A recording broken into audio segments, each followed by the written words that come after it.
स्वागत है आपका चाइल्ड डेवलपमेंट एंड पेडागोजी के अगले लेक्चर में। आज इस लेक्चर में हम बात करने वाले हैं बेंड्यूरा के सोशल कॉग्निटिव थ्योरी के बारे में। और जितने सीडीपी रिलेटेड कंटेंट हैं उन सारे कंटेंट के वीडियो लेक्चर को अवेल करने के लिए आप हमारे चैनल के प्लेलिस्ट में जाइए, जहाँ पे बाल विकास एवं शिक्षा शास्त्र नाम से एक प्लेलिस्ट बनी हुई है। Go there and check it out for more CDP related content. जैसे कि अब तक हमने पढ़ लिया है कि एल्बर्ट बेंड्यूरा ने जो हमें थ्योरी दी थी उसको हम सोशल कॉग्निटिव लर्निंग थ्योरी कहते थे। और इनके अनुसार जो सोसाइटी है और कॉग्निशन है पर्सन का, वो दोनों भी बहुत इंपॉर्टेंट है किसी भी चीज़ को लर्न करने के लिए। और जो ये ग्राफ बन रहा था, ये स्ट्रक्चर ट्रायंगुलर बन रहा था, इसी को हम रेसिप्रोकल डिटर्मिनिज्म कह रहे थे कि जो तीन फैक्टर्स हैं वो तीनों एक दूसरे पे डिपेंडेंट हैं, तीनों का असर होता है एक दूसरे पे, और जहाँ पे भी सुधार आता है बाकी सब में भी सुधार आ जाता है। जैसे कि बिहेवियर दोनों से जुड़ा हुआ है, पर्सनल फैक्टर से भी और इन्वायरमेंटल फैक्टर से भी। और पर्सनल फैक्टर भी दोनों से जुड़ा हुआ है, बिहेवियर एंड इन्वायरमेंटल फैक्टर। वैसे ही इन्वायरमेंटल फैक्टर भी पर्सनल और बिहेवियर फैक्टर से जुड़ा हुआ है। अब इसका एक एग्जाम्पल ले लेते हैं कि बिहेवियर अगर अच्छा है आपका तो जाहिर सी बात है इन्वायरमेंटल फैक्टर्स जो होंगे वो भी अच्छे होंगे। एज इनकी कोई बच्चा अगर बहुत ही ऑनेस्टली कितना भी गलत करे वो आपको सच आके सही सही बता दे रहा है, दैट मीन्स कि कहीं ना कहीं उसने ये देख रखा है कि उसके सोसाइटी में, उसके आसपास, उसके घर में। तो यहाँ पे देखो सोसाइटी और उसके आसपास और घर की बात हो रही है, तो मैं किसी सिस्टम के बारे में बता रही हूँ। तो ये जो मैं सिस्टम्स के बारे में बता रही हूँ, ये सिस्टम्स हमें किसने बताया था, कौन सा साइकोलॉजिस्ट था जिसने हमें ये बताया था कि बच्चों पे किस सिस्टम का सबसे इमीडिएट प्रभाव पड़ता है, वो आप मुझे कमेंट सेक्शन में बताइए। एंड देन इन्होंने बताया कि उसका बच्चे का पहला सिस्टम है जिससे कि प्रभाव पड़ता है, जो इन्वायरमेंट है वो है उसका घर।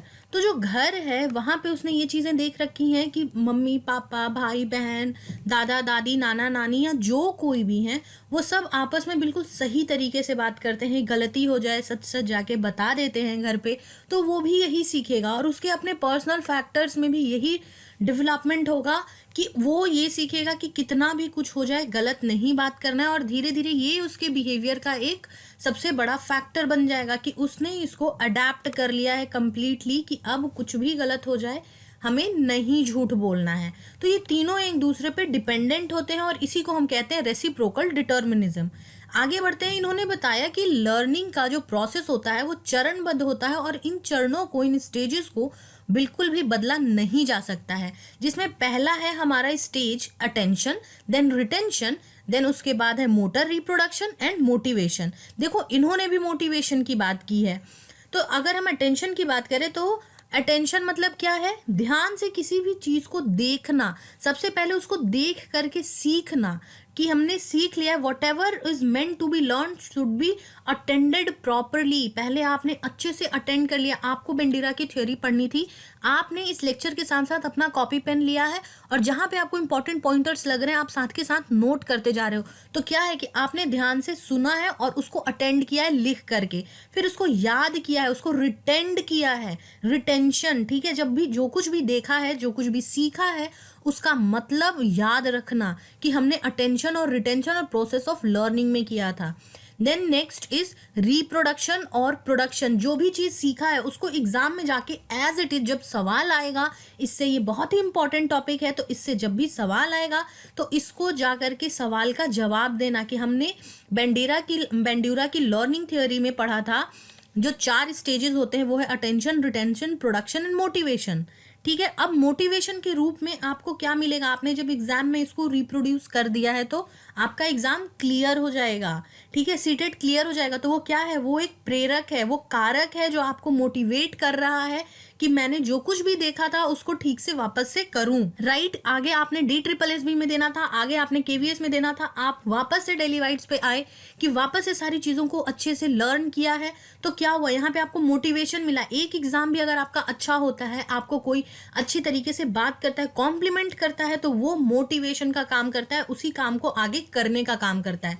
अब एक एग्जाम्पल ले लो कि छोटे बच्चे जो होते हैं वो किसी भी चीज़ को देख करके बहुत जल्दी इमिटेट करते हैं। ठीक है, उनके पापा ने उसने देखा कि उसके पापा या मम्मी या घर पे कोई भी बड़ा है, उसने क्या किया कि हाथ धो करके पर्दे में पोंछ दिया है। ठीक है, तो अब क्या हुआ, उसने बहुत ही अटेंशन से देखा, फिर उसको रिटेंड किया। अब वो रिप्रोड्यूस कैसे करेगा कि वो भी नेक्स्ट टाइम अपना मुंह या हाथ जाके वापस से पर्दे में पोंछ देगा। ठीक है, लेकिन इस बार इसने जब पहुंचा है ना, तो उसकी मम्मी ने देख लिया या घर के किसी बड़े ने देख लिया है, उसको मिल गई डांट, तो उसको मोटिवेशन नहीं मिला है। तो ये जो बिहेवियर इसने यहाँ पे अटेंड किया था, रिटेंड किया था और रिप्रोड्यूस किया था, वो रिपीट नहीं किया जाएगा। किस लिए नहीं किया जाएगा? क्योंकि उसको मोटिवेशन नहीं मिला है। तो ये इसी तरीके से चलता है सीक्वेंस में कि पहले हम किसी चीज़ को देखते हैं, फिर रिटेंड करते हैं, फिर हम उसको रिप्रोड्यूस करते हैं, और फिर अगर बढ़िया हो जाता है तो उसके लिए हमें मोटिवेशन मिलता है कॉम्प्लीमेंट के रूप में, रिवॉर्ड, रीइंफोर्समेंट, जैसे कि हम बात कर रहे हैं। ठीक है, अब इसके एग्जाम्स में अलग अलग तरीके के वर्ड से सवाल आता है। देखो, अटेंशन को ऑब्जर्वेशन बोल के आता है। अटेंशन क्या है? आप देख रहे हो किसी चीज को तो ऑब्जर्व कर रहे हो ना, कीनली किसी भी चीज को ऑब्जर्व करना, तो ये ऑब्जर्वेशन बोल के भी आता है कई बार। रिटेंशन यानी याद कर रहे हैं हम। ठीक है, तो यहाँ पे क्या होगा? मेमोरी इंपॉर्टेंट हो जाएगा कि रिटेंड हो रहा है, तो रिटेंड किसकी वजह से हो रहा है? वो मेमोरी की वजह से रिटेंड हो रहा है।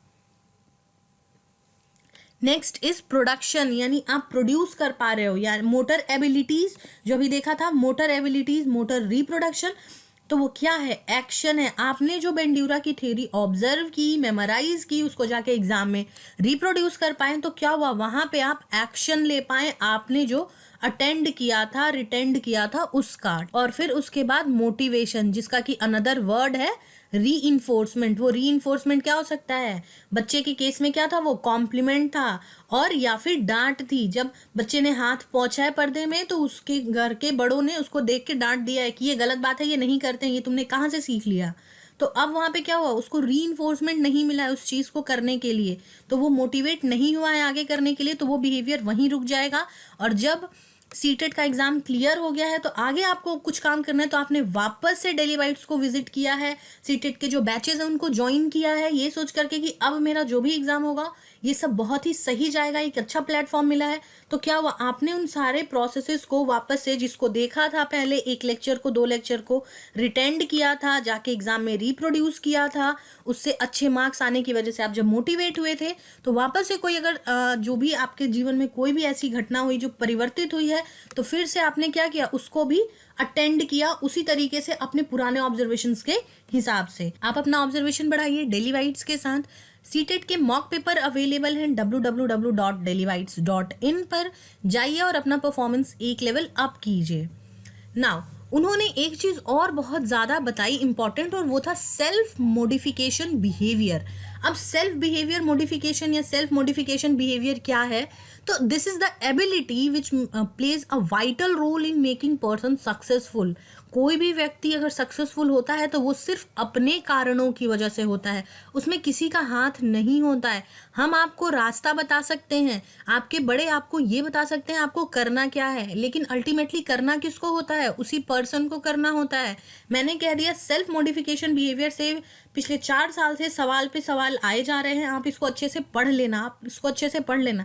लेकिन अभी आपका दिमाग, अभी आप सुनते सुनते किसी और जोन में चला गया है, आपने सुना ही नहीं कि इसमें क्या था क्या नहीं था, तो मेरे बोलने का कोई असर हुआ? नहीं हुआ। तो वहां पे सक्सेसफुल हो पाओगे? अगर इस बार फिर से सवाल आ जाएगा तो सवाल तो छूट जाएंगे, तो फिर 4 नंबर घट जाएंगे, नहीं मिलेंगे, राइट? तो यहाँ पे क्या हुआ कि करना किसको है? हमने रास्ता बता दिया, लेकिन करना किसको है? उसी पर्सन को करना है। तो उसी पर्सन को करना है, तो वो क्या एबिलिटी है? That is self modification behaviour. ठीक है, तो उसमें इन्होंने 3 चीजें बताई हैं, बेंड्यूरा ने हमें 3 चीजें बताई हैं, that is self regulation, self efficacy and learned helplessness. जो सेल्फ रेगुलेशन है वो कुछ ऐसे काम करते हैं कि सबसे पहले हम अपना गोल सेट करते हैं कि मेरा 13 जनवरी को एग्जाम है सीटेट का, मुझे ये पर्टिकुलर चीज़ें कर लेनी है। हमने गोल सेट किया, उसके अकॉर्डिंग हमने प्लानिंग शुरू कर दी, कि प्लान करना शुरू किया है कि हर एक दिन पे रिमझिम मैम का एक लेक्चर देखना है, फिर टीचिंग एप्टीट्यूड का नुपुर मैम ने बहुत अच्छा लेक्चर बना रखा है, वो भी देख लेना है। तो हमने क्या किया कि सुबह शाम दोपहर करके एक एक लेक्चर फिक्स कर लिया है कि कनिका मैम ने ईवीएस बहुत अच्छे से कंप्लीट किया है, उसको भी हमने देख लिया। तो इससे क्या हुआ, पेपर 1 के 3 सबसे बड़े इंपॉर्टेंट पार्ट कंप्लीट हो गए। तो वो प्लान किया, कैसे प्लान किया कि हर दिन हमें एक एक लेक्चर देख लेना है। सेल्फ मॉनिटर करना शुरू किया खुद को कि हम डे के लास्ट में जब बैठते हैं तो हमने क्या क्या आज किया, जो मेरा प्लान था, जिस प्लान के अकॉर्डिंग मैं चल रही थी या चल रहा था, वो अचीव हुआ या नहीं। That is self monitor. आपने सेल्फ मॉनिटर किया, वो अगर हुआ है नहीं हुआ है, जो भी हुआ है उसमें आपने सेल्फ को इंस्ट्रक्ट किया है कि अपने आप को बोलो कि नहीं देखो 2 बज गया, तुमने अभी कनिका मैम का लेक्चर नहीं देखा है, 7 बजे अभी रिमझिम मैम का लेक्चर आ रहा होगा, आपने नहीं देखा है। तो उस चीज़ को क्या हुआ, सेल्फ को इंस्ट्रक्ट करते रहना कि साथ के साथ मेरे लेक्चर्स कंप्लीट होते जाए। बिकॉज क्या है, दिमाग में तो ये फिक्स है ना कि हमारा गोल था कि हमारा 13 तारीख को पेपर है और हमें चीज़ें कंप्लीट करनी है, राइट। एंड लास्ट इज जब आपका अच्छे से हो जा रहा है, सारी चीज़ें आप कर रहे हो, तो 13 को जब पेपर हुआ, पेपर बहुत अच्छा गया, चीज़ें सारी फेवरेबल थी, आपने क्या किया, सेल्फ मोटिवेशन किया, खुद को पैट किया कि वाह you did a good job, तुमने अच्छे से सारी चीज़ें कवर की। तो what you were self motivated. और वो सेल्फ मोटिवेशन का क्या काम कर रहा था कि 13th को मेरा पेपर है और सीटेट मुझे क्लियर करना है इस साल, राइट। तो ये क्या था, एक सेल्फ मोटिवेशन था, काम कर रहा था मोटिवेशन की तरीके से। और ये आपको किसी के बोलने से नहीं आया कि आपको ये सारे लेक्चर्स टाइम वाइज देखने हैं, आपने गोल सेट करना है, प्लानिंग करनी है। यू आर सेल्फ मोटिवेटेड कि मेरी बीएड की डिग्री की कोई वैल्यू नहीं रहेगी अगर मैं सीटेट क्वालिफाई नहीं करने वाला हूँ, मुझे सेंटर लेवल पे क्वालिफिकेशन चाहिए। ये सोच करके खुद को मोटिवेट करते रहना, दैट इज सेल्फ मोटिवेशन। तो सेल्फ रेगुलेशन के 5 चीजें हैं, that is goal setting, planning, self monitoring, self instruction and self motivation. खुद को हमेशा मोटिवेटेड रखना। Next is self efficacy. Self efficacy is about कि आप अपने आप में कितना भरोसा रखते हो, आप अपनी एबिलिटीज पे कितना भरोसा रखते हो। मेरे कहने से कुछ नहीं होता, आप अपने ऊपर कितना भरोसा रखते हो, ये बहुत इंपॉर्टेंट होता है किसी भी चीज़ को किसी भी पर्सन को सक्सेसफुल बनाने के लिए। तो इसमें 2 पार्ट है, एक है हाई सेल्फ एफिकेसी, एक है लो सेल्फ एफिकेसी। जैसा कि नाम ही बता रहा है कि सेल्फ एफिकेसी जब हाई है मतलब कि आप अपनी एबिलिटीज़ में बहुत ज़्यादा भरोसा रखते हो। आपको पता है, ठीक है मैंने सीटेट के बैचेस ज्वाइन नहीं किए, लेकिन मैंने क्या किया कि सारे के सारे लेक्चर्स जितने भी थे सबको देख लिया है। हाई स्पिरिट के साथ मैं एग्जाम में बैठी हूँ, और अगर मेरा नहीं हुआ है फिर भी मैं ऐसे नहीं, अगली बार मैं बैचेस ज्वाइन करके काम करूंगी, लेकिन अब मैं फिर से काम करूंगी, और अगली बार जब जून वाला पेपर आएगा, जुलाई वाला पेपर आएगा, I will have my score in my hand करके मैंने खुद को मोटिवेट किया है, खुद की एबिलिटीज पे भरोसा रखा है और काम शुरू किया है। तो दैट इज सेल्फ एफिकेसी, और वो क्या है, हाई है। अपने आप को बहुत ही स्ट्रांगली प्रेजेंट करके काम करना है। यहाँ पे देखो ये लड़की है जो खुद को मोटिवेट करते करते आगे बढ़ रही है कि हाई सेल्फ एफिकेसी है कि वो कर लेगी करके अपनी एबिलिटीज पे भरोसा रखना और आगे बढ़ना, right. And next is low self efficacy. ये बता ही रहा है कि लो सेल्फ एफिकेसी क्या है, लो कॉन्फिडेंस, सेल्फ डाउट। जैसे कि मुझसे अभी कोई पूछ ले कि पियाजे की थ्योरी में क्या होता है और मैं डाउट में पड़ जाऊं कि क्या होता है, तो वो क्या शो कर रहा है कि लो सेल्फ एफिकेसी है। मुझे पता होना चाहिए कि पियाजे की थियरी में क्या होता है, एग्जाम नज़दीक है, तो वो खुद को अपने आप को, उससे क्या हुआ, कॉन्फिडेंस लो हो गया कि अरे मुझे तो एक पियाजे का सवाल नहीं आता है, एग्जाम्स हैं कैसे देंगे। तो उसकी वजह से क्या हुआ कि आपने अपने मोटिवेशन, अपना मोरल डाउन कर लिया। और हाई एफिकेसी का यही केस क्या होगा, कोई बात नहीं, मुझे ये सवाल नहीं आता है, मैं फिर से रिवाइज करूंगा और वापस से उस सवाल का जवाब करूंगा। तो that is high self efficacy, और खुद को लो कर लेना is low self efficacy. Now next is learned helplessness. Learned helplessness यहाँ पे ऐसा स्टेट होता है जहाँ पे हम ये सोचते हैं कि ऐसी सिचुएशन में भागने का कोई रास्ता ही नहीं है। आपको पता है, चलो ठीक है सीटेट क्लियर नहीं हो पाया, लेकिन फिर भी हम क्या सोच रहे हैं कि अरे अब तो मैं पढ़ ही नहीं पाऊंगा, मैं ये नहीं कर पाऊंगी, मुझसे ऐसे नहीं होगा, अब तो ऐसे हो जाएगा, वैसे हो जाएगा। आपके पास अपॉर्चुनिटीज़ थी कि आप बैच ज्वाइन करके पढ़ सकते थे, लेकिन आपने क्या किया, उस चीज़ को इस तरीके से दिमाग में बैठा लिया है कि अब तो मेरे से कुछ होगा ही नहीं। तो दैट इज़ लर्नेड हेल्पलेसनेस। ये जानते हुए भी कि हम इस स्ट्रेसफुल एक्सपीरियंस से बाहर आ सकते हैं। पिछले 2 बार से 3 बार से मेरा सीटेट क्लियर नहीं हो रहा है, DSSS भी क्लियर नहीं हो रहा है, फिर भी सामने अपॉर्चुनिटीज़ थी, फिर भी मैंने ज्वाइन नहीं किया है। तो दैट इज लर्नड हेल्पलेसनेस। वो एक चीज़ ये बता रही है कि वो क्या है, एक लर्नड हेल्पलेसनेस है। एक्सपीरियंस था मेरे पास लेकिन हम हेल्पलेस थे कि हम इस सिचुएशन से अब तो बाहर निकल ही नहीं सकते हैं, 3 बार फेल हो गए, चौथी बार क्या ही कर लेंगे अब। तो वो क्या था, लर्नड हेल्पलेसनेस था। चलिए एक बार फिर से रिकॉल कर लेते हैं, अभी हमने क्या क्या पढ़ा है।